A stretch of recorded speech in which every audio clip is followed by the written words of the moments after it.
Hello and welcome back to the channel. Today we are going to be talking about let off and holding weight and how it can affect your shooting and help you become more consistent and more accurate downrange. But before we dive into that, it's starting to get a little bit warmer here in the Midwest. So we're going to be trying to give you more archery content on this channel. If there's specific topics that you guys want to see covered, feel free to drop them in the comment section down below. And when I get the opportunity to, I will try to make a video covering such topics as well. We got this beauty of a Bear Whitetail 2 left-handed that I'm going to do a setup video on and maybe try to kill a turkey with it, maybe not. We'll see how that goes, but stay tuned for the setup video on this. For anybody that is going to be in Kansas at the end of next month, April 26th, I will be at the Shot 3D experience down there. So feel free to stop on out and say hey, and we can shoot a couple rounds together. But without further ado, let's dive into today's video. And today I want to talk about let off and holding weight and why it is so important to your consistency downrange. A lot of bows nowadays come anywhere from 90% with options all the way down into 70 and 65%.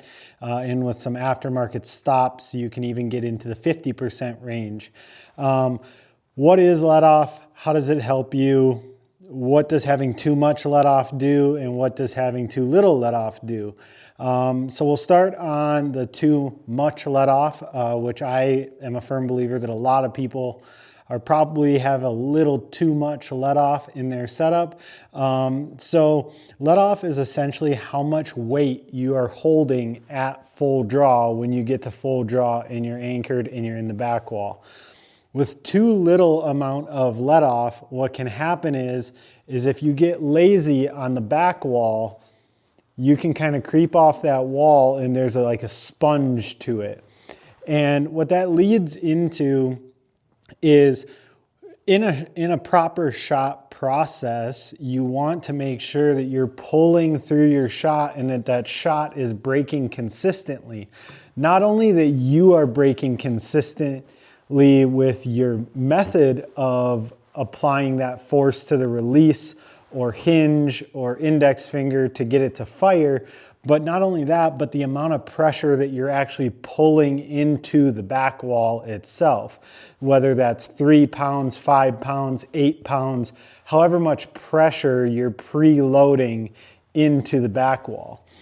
With too little amount of let off, like a 90%, sometimes 85%, depending on the bow, you can kind of fluctuate and pull off of that magical number that you need to be at when your shot breaks to get consistent and clean breaks shot after shot after shot.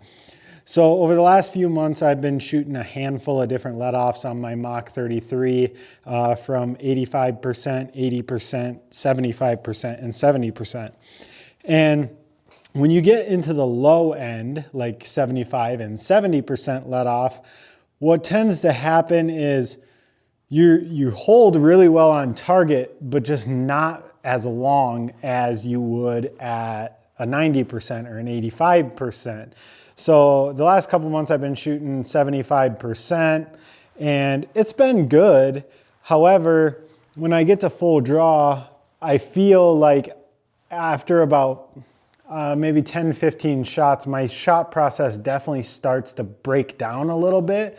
I can still make great, accurate shots, but I feel like I'm fighting myself to make those shots and having to try way too hard to get the pin to sit and float the way I want it to.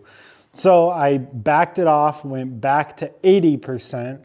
And what I found is I still have just enough tension that I can pull into that back wall and get a consistent break every time, but I'm not getting as tired as quickly.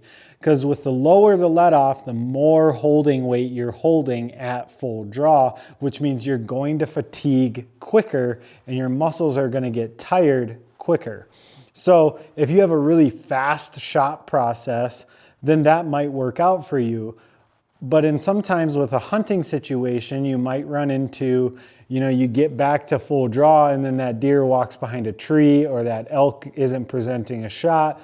And now you're sitting at full draw, and by the time you get a shot, you've been sitting at full draw holding 18, 20 pounds this whole time, and now you feel rushed to try to make a good shot.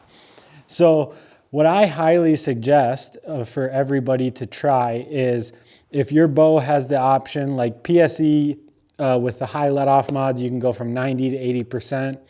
Play with that a little bit and see if there's kind of a sweet spot where you can feel that your timing of your shot process is a little bit more consistent, you hold on target a little bit more consistent, and you're not fatiguing out.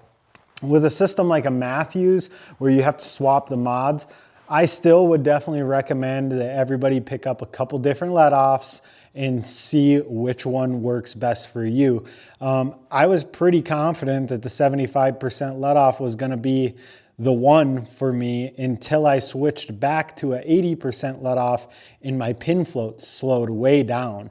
My shot still felt really good at 75%, but I noticed, again, after 10, 15, 20, 30 shots, my pin float would kind of speed up a little bit.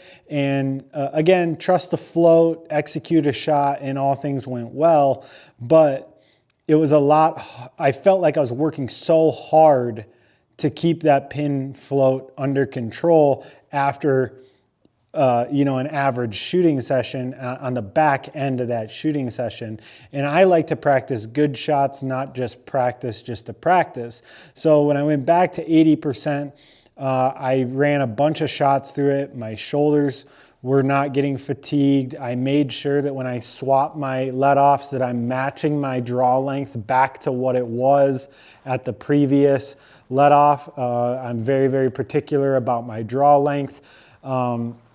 So finding that perfect blend of how much holding weight that you want to have at full draw is super, super important to your overall consistency and your consistency in back wall pressure to make sure that your shot is breaking at the same point every single time to give you the most accurate and repeatable results.